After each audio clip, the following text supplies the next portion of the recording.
Alors, bonjour à tous. Aujourd'hui, je vais vous faire une petite synthèse de ce que j'ai vu au salon Stratégie Client, hein. C'était donc il y a à peu près un mois, mi-avril, et j'ai eu le plaisir de rencontrer ensuite Henri Kaufmann, dont vous entendrez en fait l'interview dans quelques secondes. Alors, ce qui est intéressant de savoir, c'est que maintenant, il y a vraiment une véritable prise de conscience que l'écoute client et la relation client est vraiment quelque chose d'important. On passe vraiment d'une relation client qui était uniquement dédiée pour les grandes entreprises, orientée centre d'appel, à véritablement une nécessité d'écouter le client. La plupart des entreprises ont vraiment, enfin les entreprises matures ont vraiment une bonne idée de comment ça fonctionne.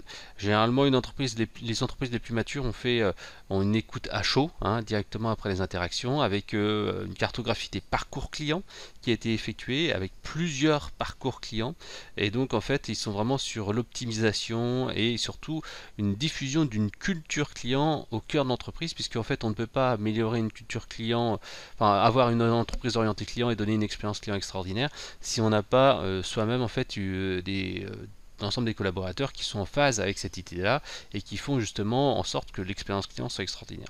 Donc ça, c'est vraiment les personnes qui étaient les plus avancées, et c'est celles qu'on a vues de temps en temps sur le salon. Alors bien sûr, ça se réserve aux grandes entreprises, hein, des entreprises comme Bouygues Télécom, Orange, Sage, etc., etc., qui sont vraiment en amont et qui sont au top de la performance, parce qu'ils se sont rendus compte que bien sûr c'était compliqué maintenant de pouvoir conserver des clients, et que c'était plus compliqué maintenant d'aller chercher, prospecter, etc., et qu'il fallait déjà essayer de garder ses clients actuellement et en faire des clients satisfaits et promoteurs. Pourquoi? Parce que tout simplement, en fait, avant d'aller en acheter en ligne, les gens, qu'est-ce qu'ils font? Ils se renseignent sur internet, ils cherchent de l'information. S'il y a des avis négatifs, ce qu'ils vont faire, c'est qu'ils vont ne pas acheter le produit, hein. Il suffit d'aller sur Amazon. Moi, j'y vais de temps en temps sur Amazon. Avant d'acheter un produit, qu'est-ce que je fais? Je regarde en fait s'il y a beaucoup d'avis positifs ou pas. Là, par exemple, je vais acheter une tablette Surface dans pas longtemps. Je regarde un petit peu les avis, et c'est vrai, Surface Pro 4, voilà par exemple, et je regarde un petit peu ce qui se passe, qu'est-ce qui se dit. 87 avis, bon, là ça commence quand même à avoir quelque chose d'assez intéressant, et donc c'est devenu un des réflexes. Regarder ce qui se passe, regarder les avis, et à partir des avis, se faire une bonne idée de ce que vaut véritablement le produit.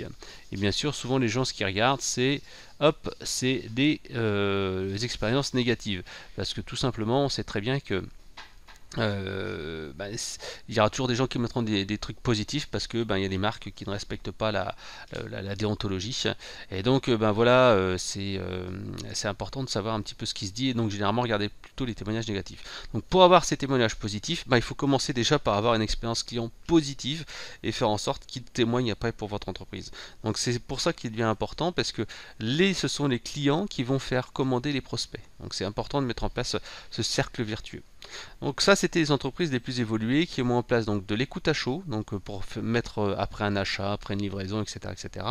En même temps, une écoute à froid, c'est-à-dire que de temps en temps, on va interroger l'ensemble de la base client de manière par lot, hein, de manière régulière. On va interroger 25% de la base au premier trimestre, 25% de la base au second trimestre, etc., etc.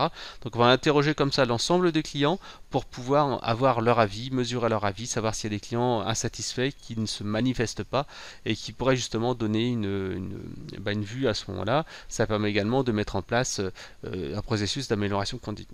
Je le disais autrement, donc il y avait aussi l'histoire du parcours client et la cartographie. Quand on est vraiment avancé, on n'a pas non seulement un parcours, mais on en a plusieurs. Donc en fait, avec ce parcours-là, on cherche à optimiser ces différents points de mesure et aller plus loin. Les entreprises également les plus évoluées, comme je disais, ont une culture pour faire passer cette culture client à l'ensemble des collaborateurs. Ça passe par beaucoup de communication et par la mise en place d'outils. Et ça encore, on le voit vraiment dans les entreprises les plus avancées là. Ils mettent en place des outils, certes d'enquête, donc qui fait une enquête à chaud, à froid, et ensuite il y a un traitement de ces informations-là, la mise en place d'indicateurs qui servent en fait à piloter la relation client. Et dans ces entreprises les plus avancées, les managers sont également incentivés sur ce niveau en fait d'expérience client. Et si l'expérience client n'est pas au top, en fait, il y a bien sûr des actions qui sont mises en place. Et une partie du variable des managers sont incentivés. On voit également que les entreprises les plus avancées en termes de relations clients ont également actuellement une politique en fait de mettre en place des outils d'analyse sémantique et de l'automatisation. Alors encore une fois, l'analyse sémantique, c'est perçu un peu comme le Saint Graal, c'est-à-dire qu'à partir de commentaires qu'on va récupérer de sites d'avis, de médias sociaux, etc., bah, ça doit recréer un parcours client de A à Z, et ça va permettre de détecter des signaux faibles, des insatisfactions, etc. etc. Puisque on sait très bien que lorsqu'on fait une étude, une enquête de satisfaction à chaud ou à froid, le chiffre en fait permet de savoir le niveau en fait de satisfaction, et c'est le commentaire qui permet en fait d'expliquer le pourquoi. Donc il faut savoir utiliser les deux. Or dès qu'on est à plus de, on va dire, 500 commentaires clients par mois, voire 500 ou 1000 commentaires clients par mois, on ne peut plus les traiter à la main, donc parce qu'on ne peut plus faire du bâtonnage, on ne peut plus les lire un par un. Donc dans ces cas-là, il faut obligatoirement mettre en place une solution d'analyse sémantique automatisée qui va classer, qui va catégoriser, qui va détecter des signaux faibles, etc. etc. Voilà. Le deuxième point, comme je le disais, c'est l'automatisation. Alors au niveau des chatbots, il y a eu beaucoup de déceptions. En fait, on peut dire qu'il y a trois niveaux de chatbots, hein. Le premier niveau de chatbot qu'on voit un peu partout, c'est celui qu'a fait Facebook et qui a déçu beaucoup de monde. C'est tout simplement des arbres de décision. On va en fait faire un petit peu comme un service audio-tel que vous connaissez déjà. On va dire au client, bah, est-ce que vous pourriez dire où vous voulez aller? Et donc on tape des mots, et à partir des mots, bah, on sait qu'est-ce que veut la personne. Et donc à partir de ce moment-là, on propose un arbre de diffusion, et si on a deux trois informations, par exemple, vous voulez partir quand? Demain à Paris, et pour aller où? À Quimper. Bon bah voilà, demain en fin de matinée ou pas, et on vous propose des horaires. Donc en fait ces arbres de décision où il y a un tout petit peu d'intelligence, c'est un petit peu déçu parce que c'était juste à peine mieux ce que faisait en fait un chat classique, quoi. L'intérêt c'est bien sûr d'automatiser une partie du service client pour apporter ensuite la valeur ajoutée. Le chatbot est là juste pour engager la conversation, pour automatiser les demandes de premier niveau. Pour tout ce qui est deuxième et troisième niveau, il faut obligatoirement mettre un humain, et c'est ce qui est vraiment retenu là-dessus. Donc ça c'était le chatbot de premier niveau. Le chatbot de deuxième niveau, c'est un chatbot un petit peu plus intelligent qui permet en fait d'apprendre un certain nombre de choses. Mais ce chatbot, c'est plusieurs dizaines, voire plusieurs centaines de milliers d'euros pour le mettre en place, parce qu'il y a de l'intelligence artificielle, il faut apprendre comment ça fonctionne, il faut l'éduquer pour chaque entreprise, même s'il y a toujours une base. Donc ça, c'est des outils qui valent très très cher, tels que Alexa d'Amazon, etc., etc. Et ça, très peu d'entreprises ont encore mis en place, et ça reste encore du domaine réservé aux grandes entreprises. Mais ça va descendre dans les mois et années à venir. Le troisième niveau, c'est véritablement l'intelligence artificielle apprenante, et là on ne le verra pas avant, on va dire, 3 à 5 ans maximum. C'est un niveau d'intelligence artificielle qui se rapprochera de ce que peut faire un être humain au niveau basique, c'est-à-dire qu'on va pouvoir poser des questions en langage naturel, et ce qui va arriver de plus en plus, ça va être un langage naturel avec la voix. C'est-à-dire qu'on va plus taper à l'ordinateur des choses, mais on va parler, et on va en fait pouvoir avoir directement en fait la réponse qui va être donnée par l'ordinateur, enfin l'objet. Et ce qui est intéressant, c'est que de plus en plus on parle d'objets connectés, mais d'objets connectés avec embarqué. C'est-à-dire que ça va pas être forcément un objet connecté qui sera connecté à Internet et qui va aller rechercher des informations, mais ça va être un objet connecté qui va être plutôt peu intelligent, mais qui sera très bien à faire les choses. C'est-à-dire que dans un petit, je sais pas, un lave-vaisselle, un mixeur ou n'importe quoi, vous lui demandez, tiens, fais-moi un jus de pomme ou un mojito, et il sera capable de vous faire un mojito directement depuis l'appareil ménager. Donc ça, c'est vraiment un petit peu l'avenir. Mais c'est le troisième niveau, enfin c'est le deuxième voire troisième niveau de chatbot, hein. On le retrouvera dans la vie de tous les jours, dans tous les compartiments de la vie. Voilà. C'est un petit peu ce qu'on appelle dans le langage technique l'assistant personnel, qui sera là pour aider les gens. Voilà. Alors, ce qui est intéressant de savoir, c'est que vraiment l'écoute client est vraiment intéressant. Ce qui est intéressant également de noter, c'est qu'il y a véritablement une prise de conscience au niveau des entreprises sur le fait en fait que le poste d'expérience client doit être vraiment transversal. C'est-à-dire qu'il faut sortir les données des silos. On va pas avoir un responsable du service client, on va pas avoir un responsable des études marketing, on va pas avoir un responsable de la fidélisation. Tout cela doit être mis sur une même bannière, et cette bannière doit être celle du responsable de l'expérience d'expérience client qui va piloter en fait cette relation dans son ensemble et qui va souvent être rattaché directement à la direction générale. Alors bien sûr, ça c'est encore un poste transitoire dans une optique toujours ce qu'on appelle customer centric, centré sur le client, parce que pour l'instant les entreprises sont très morcelées et il n'y a pas encore d'unification au niveau de la relation client avec une seule personne qui gère l'ensemble de la relation. Donc c'est pour ça en fait qu'on a vu surgir depuis à peu près 2 ans ce poste de responsable de l'expérience client. Voilà ce que j'ai pu retenir moi du salon stratégie client. Si vous aussi vous avez des remarques, n'hésitez pas. Et maintenant, je vais laisser la parole à Henri Kaufmann qui nous fait aussi son petit retour sur le bilan du salon de la relation client. Ah, Henri? Ah ben Fred. Et qu'est-ce que tu fais là? Ah ben écoute, j'étais en train de faire une conférence, mais il y a eu disons, ce que j'ai raconté était tellement compliqué, tellement intéressant, que tout le monde est parti, tu vois. Il n'y a plus personne dans la salle. Bah justement, alors, si on va parler de quelque chose d'intéressant, donc comme tu es directeur de collection chez Kawa, oui. Quels sont les derniers livres que tu as édités? Quelles sont les idées fortes? Les idées fortes dans ces livres, tu veux dire, d'abord, il y a des livres, je dirais, performance. Par exemple, il y a un nouveau livre sur les sommets du digital, qui ont eu lieu en janvier. En 3 semaines, on a sorti un livre avec toutes les conférences, il y avait à peu près 75 ou 80 intervenants, et donc on a sorti ce livre qui est évidemment en vente dans le catalogue. Ça a été vraiment une course de fond. Sinon, dans les nouveautés, ce que je mettrais en avant, l'intelligence artificielle, avec un livre au titre assez provocateur. Votre directeur marketing sera un algorithme. Donc c'est Stéphane Amarcy qui a écrit ce livre. Et vraiment, on apprend beaucoup de choses, et écrit d'une manière extrêmement simple. Voilà. Et alors, la conclusion, le directeur marketing va-t-il disparaître? L'assistant marketing va-t-il disparaître? Ou alors va-t-il se transformer, comme dirait Lavoisier? Rien ne se crée, rien ne se... Perd, tout se transforme? Tout se transforme, oui. Alors, en fait, ce qui est intéressant dans ce bouquin, vers la fin, il y a une analyse d'une 30 ou 40 postes, avec, pour chaque poste, des évolutions futures vers ce poste qui va prendre de l'importance, ou au contraire, qui va disparaître. Donc, pour les marketeurs, c'est extrêmement intéressant, compte tenu de l'intelligence artificielle. Est-ce que leur poste fait partie de ceux qui vont prospérer, ou au contraire de ceux qui vont disparaître? Donc c'est quand même utile. Alors moi j'ai vu donc l'auteur, et il m'a dit donc que les postes community manager, assistant marketing avaient de fortes chances de se faire entre guillemets ubériser, même si c'est pas le terme qu'il faut, en tout cas de se faire remplacer par des robots, mais que le directeur marketing allait passer à un rôle encore plus stratégique et qu'il fallait être capable en fait de diriger, monitorer tout ça. Qu'est-ce que tu en penses toi qui as vu passer quand même pas mal de générations, en tout cas au niveau marketing? Tu as commencé au mailing papier, tu as vu l'arrivée du Minitel, d'Internet, du Web 2.0 et maintenant même du chatbot et de la réalité virtuelle. Qu'est-ce que tu en penses toi avec un peu de recul? Avec un peu de recul, je dirais que maintenant, nos outils sont tellement puissants, tellement rapides, qu'on peut tirer la substantifique moelle d'une base de données. Et c'est ça la signification de l'intelligence artificielle, sachant que d'une fois sur l'autre, l'ordinateur devient de plus en plus intelligent, tout simplement parce qu'il sait utiliser des statistiques, et que, pour prendre un exemple, tu viens de citer l'ubérisation.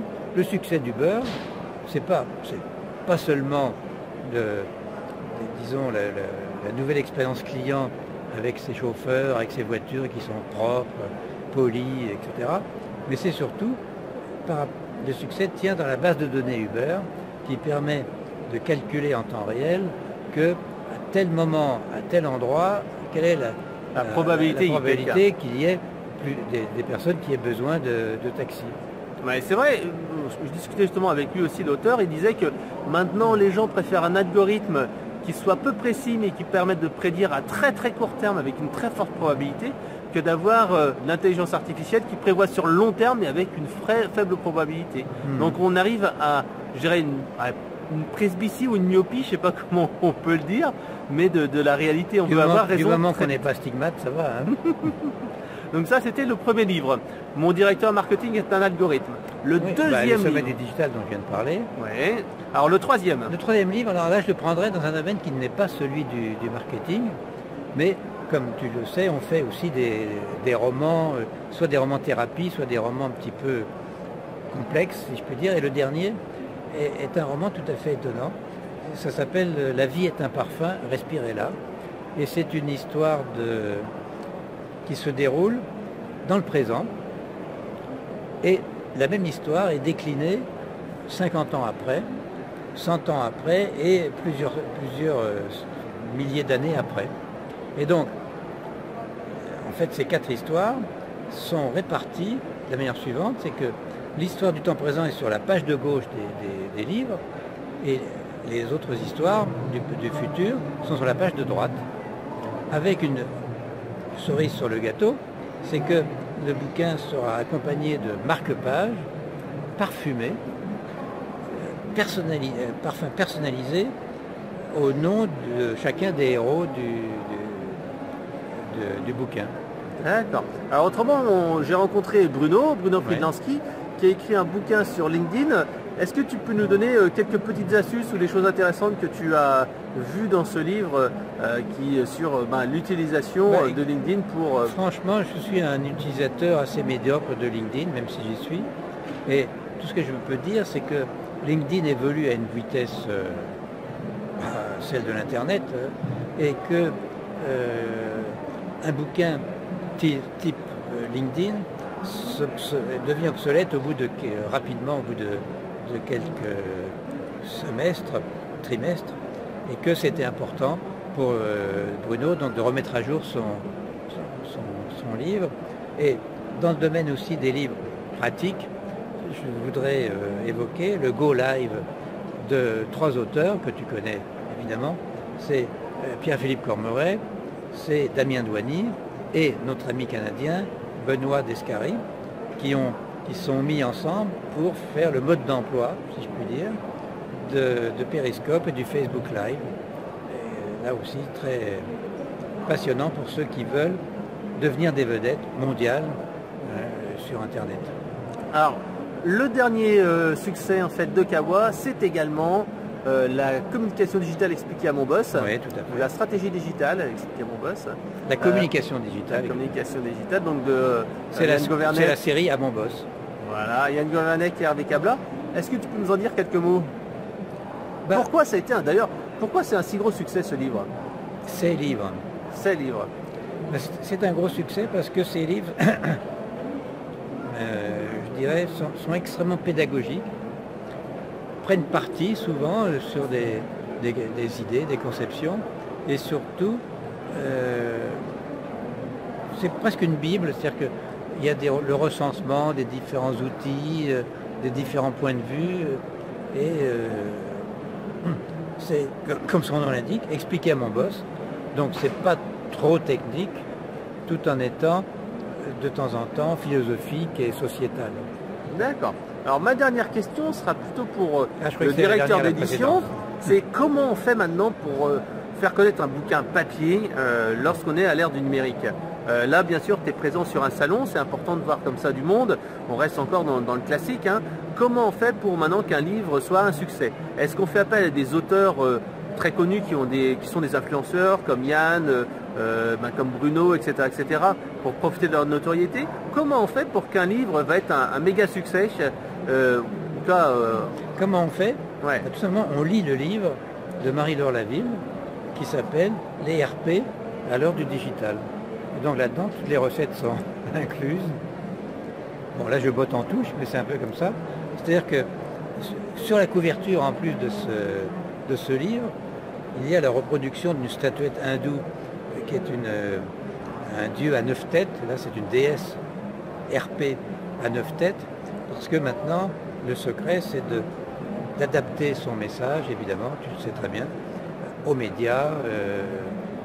Et on ne parle pas de la même manière sur un blog que sur la presse ou le magazine. D'accord, merci Henri. Si on veut en savoir plus, on va sur quel site internet? Édition Kawa. Et de temps en temps, je fais sur mon blog qui s'appelle Et si l'on parlait marketing. mais qui s'appelle depuis que je l'ai lancé, ça fait bien 10 ans, tout au début d'Internet. D'accord, à bientôt Henri. Salut Fred.